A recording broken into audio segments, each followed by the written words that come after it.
Hi everyone, welcome to JR tutorials. I am your friend Rahul Jaiswal. तो दोस्तों, कैसे हो आप सभी लोग? उम्मीद करता हूँ आप लोग अच्छे होंगे। तो दोस्तों, सबसे पहले तो यार मेरी तरफ से happy Dussehra to all of you. दोस्तों, आज का जो दिन है वो हमारे लिए शुभ दिन है, बहुत ही ज़्यादा, दशहरा का दिन।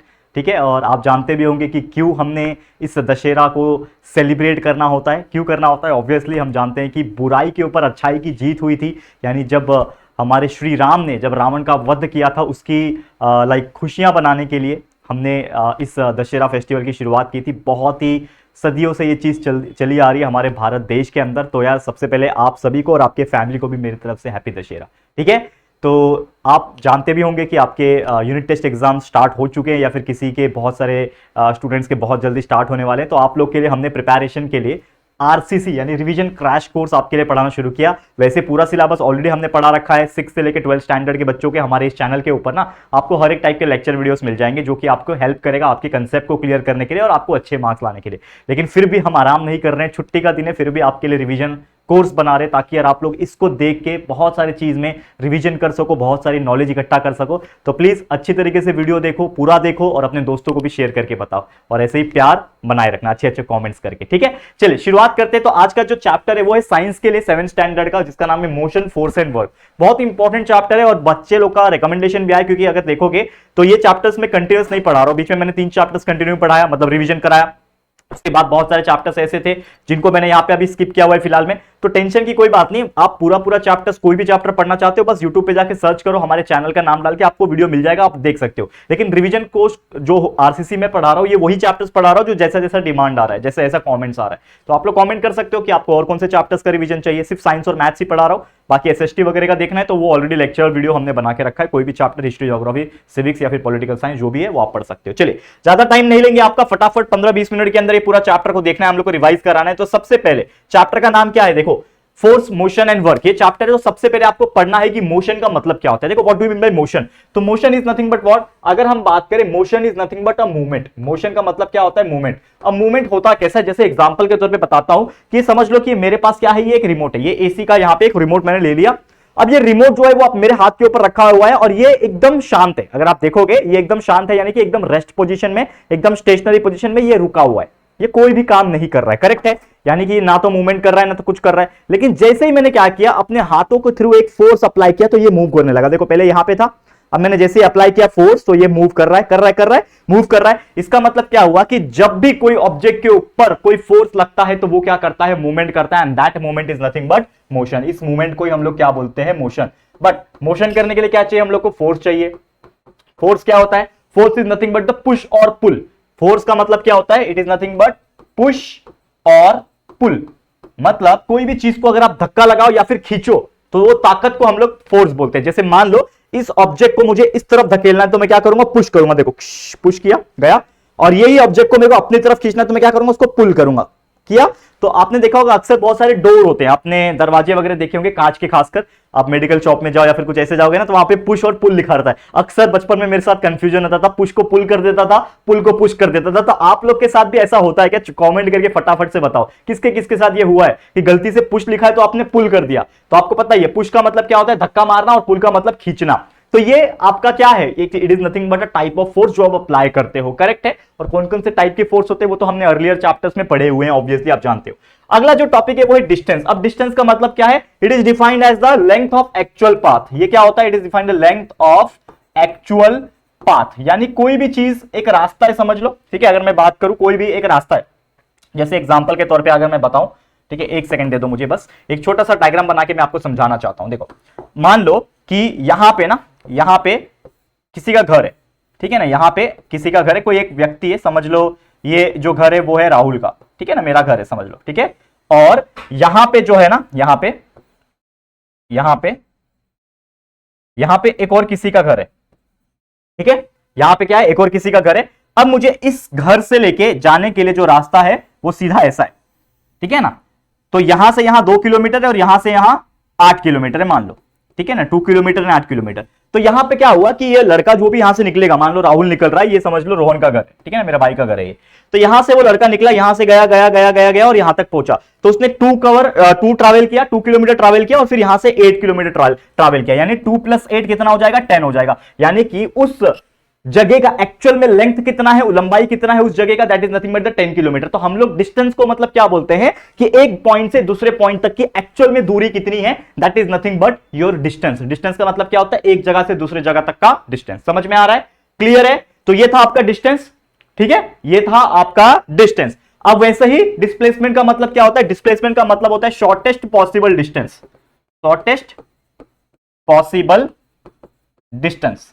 अब शॉर्टेस्ट पॉसिबल डिस्टेंस का मतलब क्या हुआ, मान लो यही घर है दोनों, अब यहां से मैं इधर नहीं जाऊंगा, यहां से एक रास्ता है कच्चा, यहां पे एक कच्चा रास्ता है जो सीधा ऐसा जाता है, और ये कच्चा रास्ते से अगर वो निकल के लड़का जा रहा है, राहुल जा रहा है रोहन के घर पे, तो उसको सिर्फ लग रहे हैं 9 किलोमीटर, ठीक है। यहां से गया, इधर से घूम के गया, तो 2 इधर 8 इधर 10 हुआ। लेकिन यहां से सीधा सीधा अगर वो चला जाता है तो उसको सिर्फ लगते हैं 9 किलोमीटर। तो उसके लिए डिस्टेंस कितना हो गया, मतलब एक्चुअल में उसकी लंबाई कितनी हो गई, 9 किलोमीटर। तो अगर कोई भी एक पॉइंट से दूसरे पॉइंट जाने के लिए अगर कोई एकदम सीधा रास्ता, कोई ऐसा रास्ता जो शॉर्टेस्ट हो, जो छोटा डिस्टेंस हो, that is nothing but the displacement. वो क्या होता है, डिस्प्लेसमेंट, यानी एक जगह से दूसरी जगह की सबसे छोटी दूरी, that is nothing but the displacement. समझ में आ रहा है। तो डिस्टेंस का मतलब एक्चुअल में लंबाई, और डिस्प्लेसमेंट का मतलब शॉर्टेस्ट पॉसिबल डिस्टेंस जो होता है उसको बोलते हैं डिस्प्लेसमेंट। समझ में आया। अक्सर ये क्वेश्चन पूछता है डिफाइन डिस्टेंस, डिफाइन डिस्प्लेसमेंट, दोनों के बीच में डिफरेंशिएट पूछता है, ये आपको समझना पड़ेगा। अगला जो टॉपिक आपको दिख रहा है दैट इज स्पीड और वेलोसिटी, ठीक है। अगला जो डेफिनेशन है वो क्या है, स्पीड है और वेलोसिटी है। तो स्पीड का मतलब क्या होता है, वेलोसिटी का मतलब क्या होता है, ये आपको समझना पड़ेगा, ठीक है।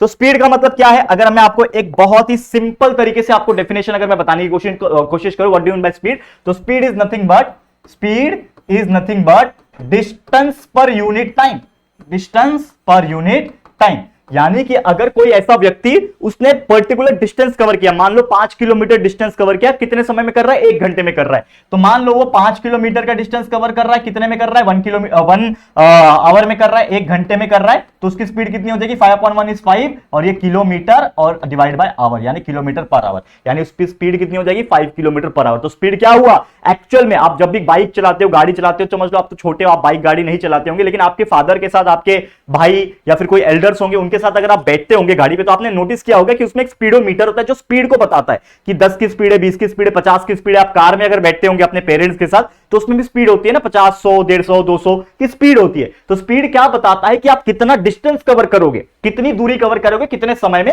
उसको डिवाइड कर लो, आपका डिस्टेंस आ जाएगा, आपका स्पीड आ जाएगा। तो speed is nothing but the distance upon time. इसके ऊपर न्यूमेरिकल्स भी पूछता है, यानी आपको डिस्टेंस दिया रहेगा, आपको टाइम दिया रहेगा, और आपको स्पीड कैलकुलेट करना होगा। तो इस प्रकार से आप कर सकते हो।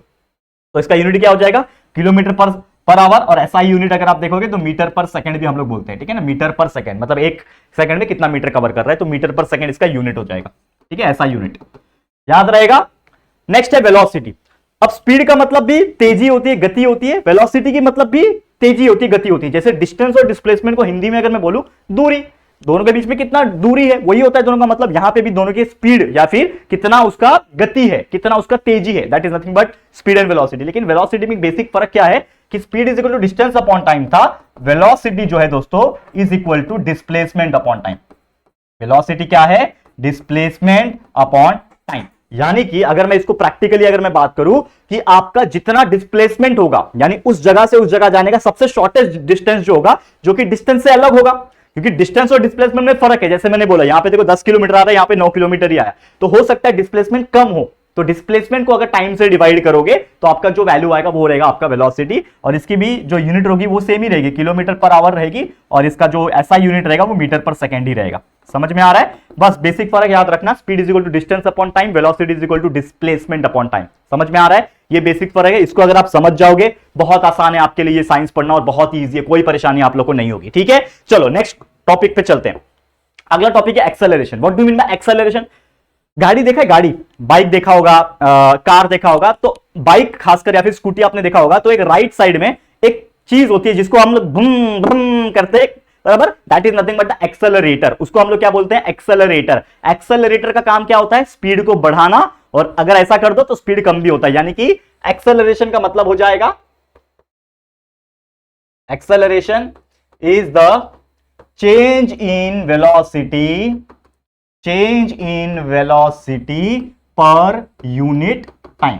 यानी कि एक समय में, एक पर्टिकुलर टाइम में कितना उसकी वेलोसिटी चेंज हो रही है, यानी कम हो रही है, ज्यादा हो रही है। तो नॉर्मली इसका मतलब यह हो जाएगा, एक्सेलरेशन को ए या फिर स्मॉल ए से डिनोट करते हैं। एक्सेलरेशन को स्मॉल ए से डिनोट किया जाता है। तो इसको बोलते हैं हम लोग फाइनल वेलोसिटी, मतलब सबसे फाइनल में उसकी वेलोसिटी कितनी रही होगी, ठीक है ना। फाइनल वेलोसिटी कितनी रही होगी, उसको माइनस कर दो इनिशियल, क्योंकि चेंज हम लोग को बताना है, चेंज बताना है ना भाई कितना चेंज हुआ। तो समझ लो एक्सेलेरेटर का काम यही होता है कि हम लोग अगर एक्सेलेरेटर को ऐसा कर देंगे, फॉरवर्ड डायरेक्शन में कर देंगे, तो गाड़ी तेज होती है, स्पीड बढ़ जाती है। क्यों स्पीड बढ़ रही है, क्योंकि हम लोग एक्सेलेरेटर को पॉजिटिव कर रहे हैं। लेकिन वही एक्सेलेरेटर को छोड़ दिया हम लोग, या फिर ढीला कर दिया, या फिर उल्टा कर दिए, तो स्पीड धीरे धीरे कम हो जाती है। आपने कभी गाड़ी चला होगा तो आपने नोटिस किया होगा, लेकिन अपने फादर से आप पूछ सकते हो, अगर आपने गाड़ी नहीं चलाई क्योंकि आप छोटे हो, तो अपने फादर या फिर बड़े भाई होंगे जो गाड़ी चलाते होंगे, उनको पूछना कि एक्सेलेरेटर जब आगे करते हैं तो स्पीड बढ़ती है। क्यों, क्योंकि आप क्या कर रहे हो, आप स्पीड को बढ़ा रहे हो। तो आपका स्पीड पहले कम था, that is nothing but the initial velocity, पहले वाला वेलोसिटी को इनिशियल वेलोसिटी बोलते हैं। लेकिन जैसे आपने एक्सेलेरेटर को पॉजिटिव डायरेक्शन किया, वायर था, वायर खींचा एक्सेलेरेटर पे, और इंजन के अंदर से जो पिस्टन स्ट्रोक होता है, ये एकदम टेक्निकल लैंग्वेज बोल रहा हूं, ये आपको नहीं समझेगा, लेकिन वो एकदम फास्ट फास्ट मूव होता है, जिसके से आपकी टायर गोल गोल ज्यादा घूमती है और फिर आपका स्पीड बढ़ जाता है। That is nothing but, what do you mean by this, this is nothing but the change in velocity. और मैं इतना डिटेल में क्यों जानता हूं, क्योंकि मैं खुद एक ऑटोमोबाइल इंजीनियर हूं दोस्तों। ये सब चीज मैंने देखा हुआ है, मैंने खुद गाड़ी बनाई थी। आप देखो मेरे इंस्टाग्राम पे जाओगे, मैंने गाड़ी बनाई थी अपने इंजीनियरिंग के टाइम। सिर्फ मैंने नहीं, मेरी टीम थी, हम लोग बना के उसको दिल्ली लेके गए थे, रेसिंग ट्रैक पे गाड़ी दौड़ाई थी। ये सभी चीज हमने किया हुआ है दोस्तों, ठीक है। तो final velocity minus initial velocity upon time, तो एक्चुअल में इसका फॉर्मूला क्या बन जाएगा, हम लोग क्या बोल सकते हैं, acceleration is equal to final velocity को v से डिनोट किया जाता है, इनिशियल वेलोसिटी को u से डिनोट किया जाता है, और टाइम को t से। तो a is equal to v minus u upon t, और इसका जो यूनिट हो जाएगा वो क्या हो जाएगा, ये हो जाएगा मीटर पर सेकेंड स्क्वायर, ठीक है, ये उसका यूनिट हो जाएगा, ठीक है, मीटर पर सेकेंड स्क्वायर इसका क्या हो जाएगा, ये इसका यूनिट हो जाएगा, याद रखना है। तो एक्सेलरेशन क्या है आपको समझ में आ गया।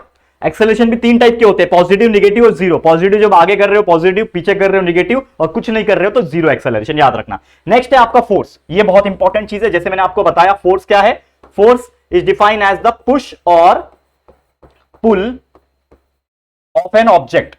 कोई भी ऑब्जेक्ट को पुश या फिर पुल करने की जो कैपेसिटी होती है वो फोर्स के पास होती है, और जो फोर्स होती है नॉर्मली फोर्स के वजह से, ठीक है ना, फोर्स के वजह से ही क्या हो पाता है, मोशन हो पाता है। क्योंकि अगर दुनिया में फोर्स नहीं है तो मोशन नहीं हो सकता। आप देखो कहीं पे भी चले जाओ, एक गाड़ी जो चलती है, एक बाइक जो चलती है, एक कार जो चलती है, एक ट्रक जो चलती है, उसको चलने के लिए भी ताकत चाहिए। वो ताकत कौन लगाता है, इंजन लगाता है। आप उसमें पेट्रोल डालते हो, डीजल डालते हो, चालू करते हो, तो उसके अंदर एक ऐसा मैकेनिज्म है, उसमें पावर जनरेट होता है, और पावर आपका रॉड के थ्रू, एक्सल के थ्रू टायर्स पे कनेक्ट होते हैं, और टायर गोल गोल घूमते हैं, तब जाके गाड़ी आगे मूव होती है। मैं जो बोल रहा हूं कंटिन्यूस, इतना कंटिन्यूस बोल पा रहा हूं, ये कहां से आ रहा है, ये ताकत से आ रहा है। ताकत कहां से आ रहा है, एनर्जी। एनर्जी क्या है, force. Force is nothing but energy. ये कहां से आ रहा है, खाना खाने से आ रहा है, करेक्ट है। पंखा मेरे सामने घूम रहा है, एसी यहां पे चल रहा है, ये यहां से चल रहा है, हर एक के पीछे एक फोर्स जिम्मेदार है। यहां पे मैंने इसको ऊपर फेंका, ये घूम के नीचे ही क्यों आया, ये मार्कर को ऊपर फेंका फिर नीचे क्यों आया, बिकॉज एक फोर्स नीचे खींच रहा है उसको, ग्रेविटी। तो दुनिया में हर एक चीज जो मूव हो रही है, जो मोशन में है, उसके पीछे क्या लग रही होती है, फोर्स लग रही होती है। ये आपको ध्यान में रखना है। समझ में आ गया है, क्लियर है। तो फोर्स का मतलब बहुत सिंपल है, ये आपको बहुत ज्यादा डेफिनेशन के तौर पर या फिर ये सब पूछा जा सकता है, तो इसको ध्यान में रखना है। चलते हम लोग नेक्स्ट और आखिरी टॉपिक के ऊपर, जो कि न्यूटन लॉ ऑफ मोशन। देखो न्यूटन एक साइंटिस्ट था, आप बोल सकते फिजिसिस्ट था। तो ये न्यूटन एक दिन बैठ के क्या कर रहा था पता है, पेड़ के नीचे बैठ के आराम कर रहा था। पेड़ के नीचे बैठ के आराम कर रहा था, तो वो एप्पल का पेड़ था, और एप्पल जो है ना उसके जस्ट बाजू में टूट के गिरा। बहुत लोग बोलते हैं उसके सर पे गिरा, अलग अलग थियरी है, लोग क्या किसी ने देखा तो नहीं है। 200 साल पुरानी बात है ये लगभग, ठीक है ना, 150-200 साल पुरानी। तो क्या हुआ, जब वो गिरा तो उसने नोटिस किया कि भैया ये मार्क जैसे वो एप्पल था, तो एप्पल घूम के नीचे क्यों गिरा। एप्पल टूटा अगर पेड़ पे से तो उसको ऊपर चले जाना चाहिए, ये फालतू में नीचे क्यों गिरा।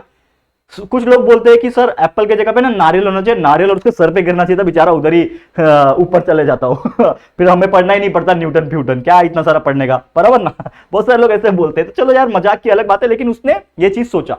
क्या लगता है, न्यूटन जिसने ग्रेविटी बनाई, क्या ग्रेविटी उसके पहले एग्जिस्ट नहीं करती थी, करती थी ना। न्यूटन एक ऐसा व्यक्ति था जिसने उस चीज को समझा कि यार ये इसको बोलते हैं हम लोग ग्रेविटी, इसको बोलते हैं हम लोग ये।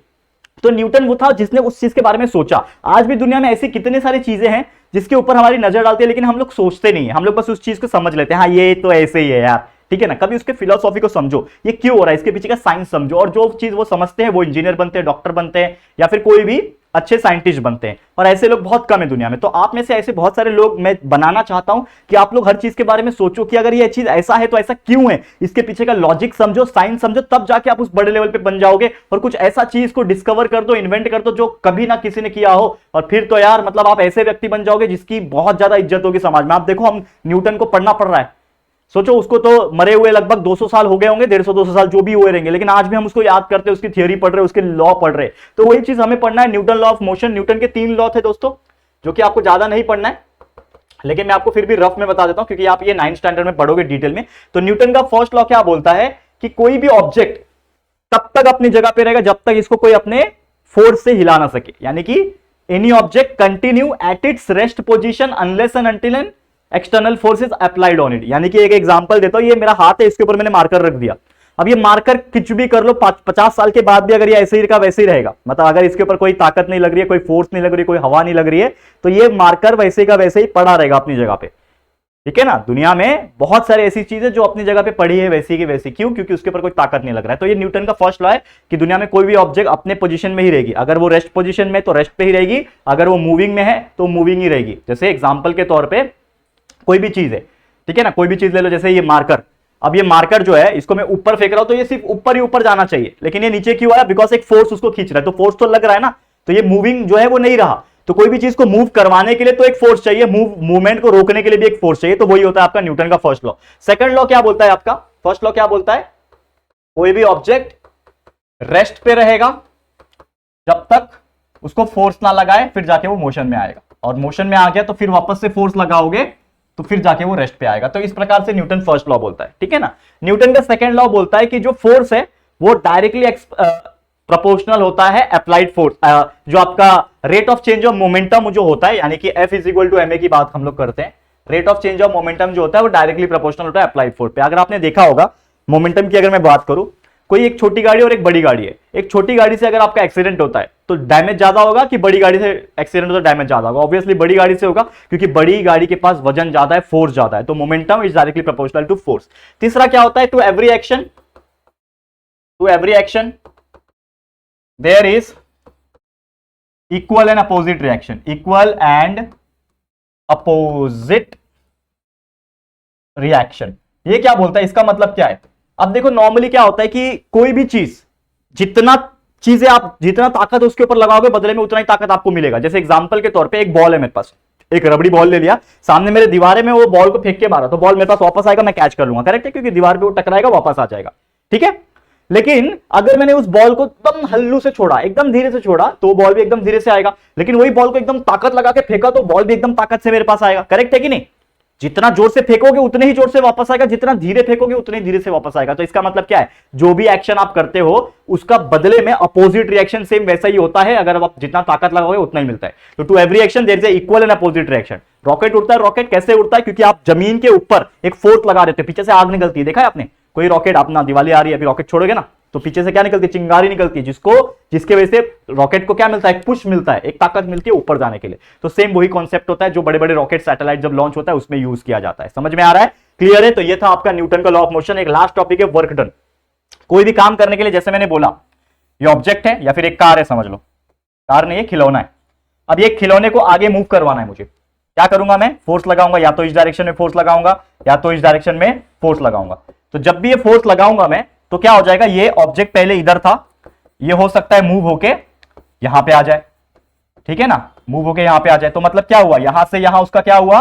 डिस्प्लेसमेंट हुआ। एस, डिस्प्लेसमेंट को एस से डिनोट किया जाता है। जैसे डिस्टेंस के लिए डी लेते हैं, डिस्प्लेसमेंट के लिए एस लेते हैं। यानी कि वर्क डन मतलब क्या होता है? कोई भी काम करना। तो कोई भी काम करने के लिए मुझे क्या अप्लाई करना पड़ेगा? फोर्स लगाना पड़ेगा। एंड उस फोर्स को लगाने के वजह से क्या हो जाएगा? उस चीज का डिस्प्लेसमेंट हो जाएगा। समझ में आ रहा है?